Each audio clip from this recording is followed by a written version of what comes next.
Baik, kita lanjutkan untuk metode yang ketiga dari time series, yaitu proyeksi tren. Proyeksi tren ini untuk data yang berpola tren. Tren ini bisa naik ataupun bisa turun kecenderungannya. Untuk proyeksi tren ini ada dua metode lagi, dipecah menjadi dua ya untuk proyeksi tren. Yang pertama itu adalah tren eksponensial atau tren eksponensial ini. Baik, untuk tren eksponensial ini rumusnya seperti ini, Y sama dengan A dikalikan B pangkat X.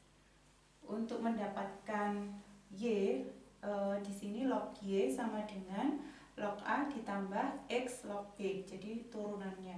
Kemudian untuk mendapatkan log A itu adalah sigma log Y dibagi N. Untuk mendapatkan log B berarti sigma X log Y dibagi sigma X kuadrat.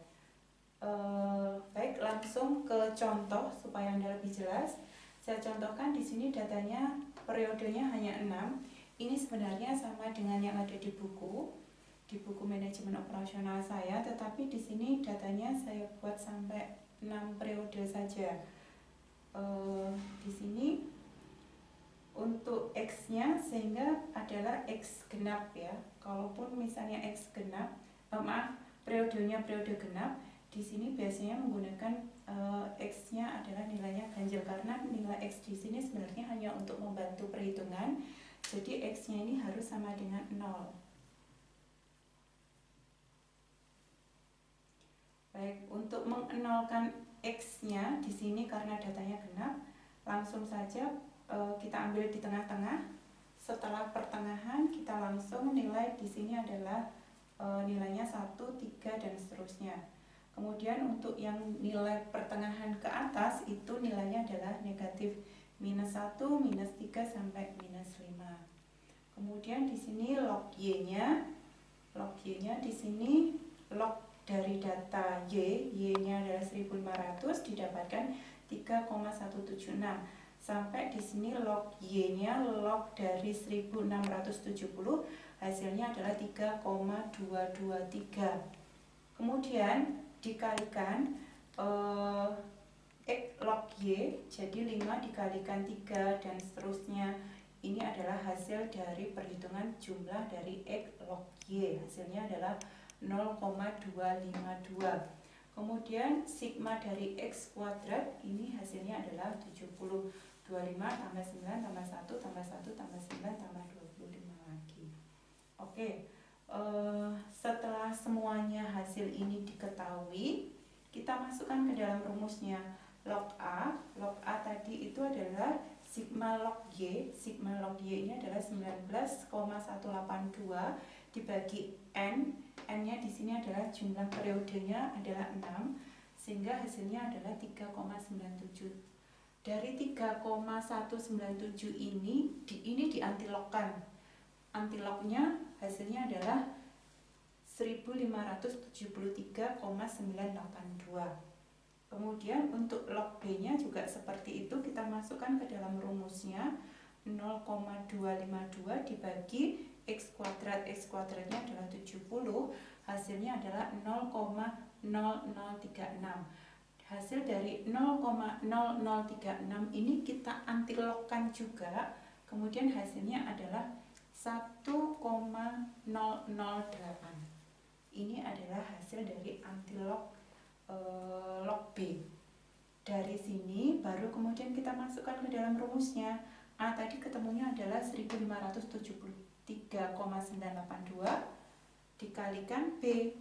B-nya adalah 1,008 dipangkatkan X. X nanti itu adalah X nilai dari periodenya. Jadi misalnya gini, Anda ingin meramalkan pada tahun ke 2026, X-nya di sini adalah X ganjil. Setelah 5 itu adalah 7. Ya. Berarti Y peramalan pada 2026 itu adalah 1573,982 dikalikan 1008 pangkat 7. Ya. Jadi X di sini tergantung Anda itu mau meramalkan pada periode keberapa atau tahun keberapa. Misalnya Anda mau meramalkan untuk mundur, berarti peramalannya pada periode 2019. Misalnya di sini X-nya berarti minus 7. Tinggal mengganti nilai X-nya. Nilai X-nya berapa? Itu nanti yang akan digantikan di sini. Jadi ini nanti sama saja ya, Y pada 2019 1573,982 dikalikan 1,008 pangkat minus 7. Dan seterusnya ketika Anda mau meramalkan pada periode tahun 2027, sehingga di sini nilai X-nya adalah 9 dan seterusnya dan seterusnya. Baik, kita lanjutkan untuk proyeksi tren yang kedua, itu adalah proyeksi tren least square. Untuk least square itu rumusnya adalah Y sama dengan A ditambah B dikalikan X.